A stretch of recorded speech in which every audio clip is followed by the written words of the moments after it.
दोस्तों नमस्कार। भारत जोड़ो यात्रा में आपका फिर से स्वागत है। भारत जोड़ो यात्रा के सुनहरे पल का आप एंजॉय कर रहे हैं, आनंद ले रहे हैं और साथ ही मैं आपको एक किस्सा गोई सुना रहा हूँ, चाचा भतीजे की किस्सा गोई। दोस्तों, चाचा भतीजे का रिश्ता एक अटूट रिश्ता है। हमारी भारतीय संस्कृति में अटूट रिश्ते को, मजबूत रिश्ते को आप बहुत अच्छी तरह से समझते हैं, जानते हैं। चाचा भतीजे की किस्सा गोई को आप सबने बहुत सराहा है, परंतु मैं आपसे एक बात अवश्य करूँगा। आप सभी मेरे मित्र सचमुच में बहुत ही जीनियस है। आपने चाचा भतीजे की किस्सा गोई में कौन चाचा है और कौन भतीजा है, इसको समझने में गलतफहमी पैदा कर ली है। अरे भैया, मेरे चाचा तो गांव के एक छोटे से किसान हैं, खेती बाड़ी करते हैं और अपना जीवन यापन करते हैं, और भतीजा मैं उनका भतीजा। लेकिन आपने देश के चाचा भतीजे को समझ लिया है। अब मैं क्या कहूँ, मैं तो ये एक गाना ही गा सकता हूँ, क्यों भाई चाचा बोल भतीजा। चलिए दोस्तों, तो फिर शुरू करते हैं इन सुनहरे पलों के साथ चाचा भतीजे की किस्सा गोई। आप तो जानते ही हैं, मेरे चाचा जी दिन भर खेती बाड़ी करते हैं, मेहनत करते हैं, फसल उगाते हैं और उसके बाद आराम करने के लिए अपने चौपाले में बैठकर टीवी के सामने बैठे बैठे अपना हुक्का गुड़गुड़ाते रहते हैं और मुख्य धारा के समाचार सुनते रहते हैं। मेन मीडिया से प्राप्त उनका दिव्य ज्ञान बड़ा ही अद्भुत है और उस ज्ञान से वो बहुत ही सरोबार हो जाते हैं, डूब जाते हैं और फिर वही करते हैं जो मुख्य धारा का मीडिया उन्हें कहता है, जो मुख्य धारा का मीडिया उन्हें समझाता है। अब जैसे हमारे चाचा ने कद्दू का नाम काशी फल कर दिया, शुद्धिकरण कर दिया। वैसे काशी फल तो उसका पुराना नाम ही है। यह तो हम भतीजों की गलती है कि हम काशी फल का नाम भूल गए और कद्दू नाम याद रख लिया। दोस्तों चलो आगे चलते हैं। हमारे चाचा आजकल टीवी पर एक बहुत ही बढ़िया खबर सुना रहे थे। कह रहे थे हमारी आय अब दुगनी हो गई है। मुझे तो समझ में नहीं आया चाचा ऐसा क्यों कह रहे हैं, लेकिन उन्होंने अपने दिव्य ज्ञान का भंडार खोल दिया। उन्होंने बताया मुख्य मीडिया से मुझे जानकारी मिली है 2022 तक किसानों की आय दुगनी हो जाएगी। हमने कहा चाचा मुबारक हो, आपकी आय दुगनी हो गई है। चाचा हमें आगे बताते हुए कहने लगे अब हम भी सोच रहे हैं, हमारे दादाजी के दादाजी ने किसी समय कुआं बनाया था और उस कुएं का पानी पूरा गांव पीता था। हमने तो सारी ज़िंदगी कुछ नहीं किया, चलो हम भी कुछ नया बनाएं, कुछ नया सजाएं। और इसी के चलते चाचा ने एक निर्णय ले लिया। उन्होंने अपने खेत के पास एक बड़ा सा नया आलीशान बंगला बनाने का निर्णय ले लिया और उसकी घोषणा कर दी। हमने कहा चाचा अचानक इतना बड़ा फैसला? चाचा बोले का हुआ? अरे जब सेंट्रल विस्टा नया बन सकता है, नया संसद बन सकता है, तो फिर हमारा नया घर क्यों नहीं बन सकता है। हमने कहा चाचा बहुत खूब तरक्की कर रहे हो।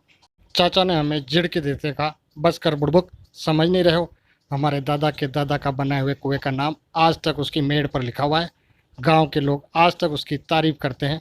ये बात अलग है कि अब कुएं का पानी कोई पीता नहीं है। मॉडर्न ज़माना है, कुएं के पानी की मिठास रास नहीं आती है, आरओ का पानी पीता है।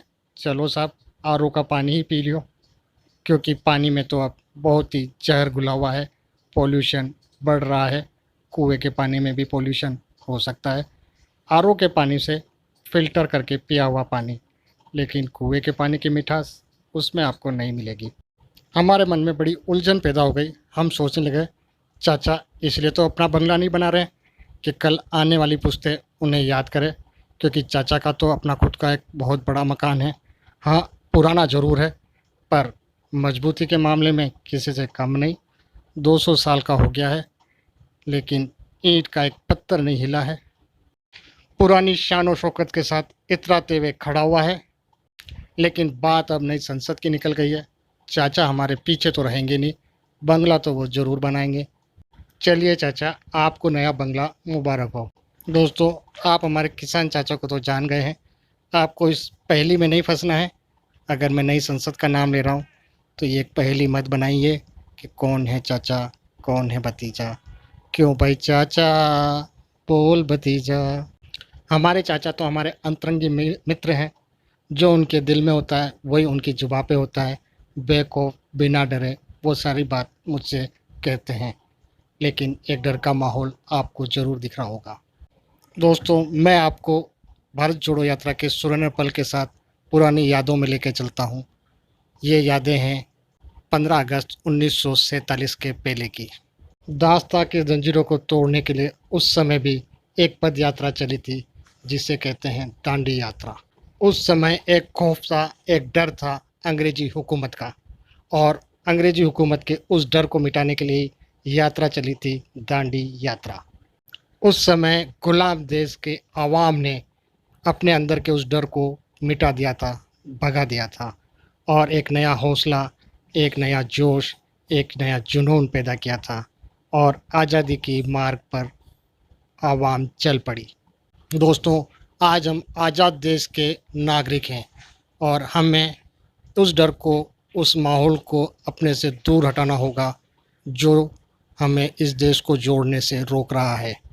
अरे दोस्तों, भारत जोड़ो यात्रा के सुनहरे पल ने तो मुझे आकर्षित कर लिया। मैं तो चाचा भतीजे की किस्सा गोई भूल ही गया। दोस्तों, चाचा भतीजे का ये रिश्ता आज से नहीं, हजारों वर्षों से बड़ी मजबूती से जुड़ा हुआ है, अटूट बंधन में बंधा हुआ है। परंतु मेरे कुछ अजीज मित्रों ने, जो बहुत ही जीनियस है, इस चाचा भतीजे के रिश्ते को एक पहेली बना दिया है। मैं आपको त्रेता युग का एक किस्सा सुनाता हूँ, रामायण काल का, जहाँ पर चाचा और भतीजे एक अश्व के लिए आमने सामने खड़े थे, और हमारे बुद्धिमान वीर हनुमान, जो पेड़ से बंधे थे, उस रिश्ते को, उस रिश्ते की अहमियत को समझ रहे थे, और मंद मंद मुस्कुरा रहे थे, और भगवान की इस अनोखी लीला को देख रहे थे। दोस्तों, सचमुच में आप जीनियस है। आप समझ गए हैं। चाचा थे महारथी भरत, महारथी लक्ष्मण, और महारथी शत्रुघ्न, और सामने खड़े थे भतीजे लव और कुश, और इस लीला का आनंद उठा रहे थे महावीर महाबुद्धिमान हनुमान। दोस्तों, चाचा भतीजे की ये किस्सा गोई तो यूं ही चलती रहेगी। हाँ, मैं आपको एक बात बताना भूल गया। मैंने चाचा से कहा था, चाचा रुपया गिर गया। चाचा की रुपये गिरने की किस्सा गोई अगले वीडियो में।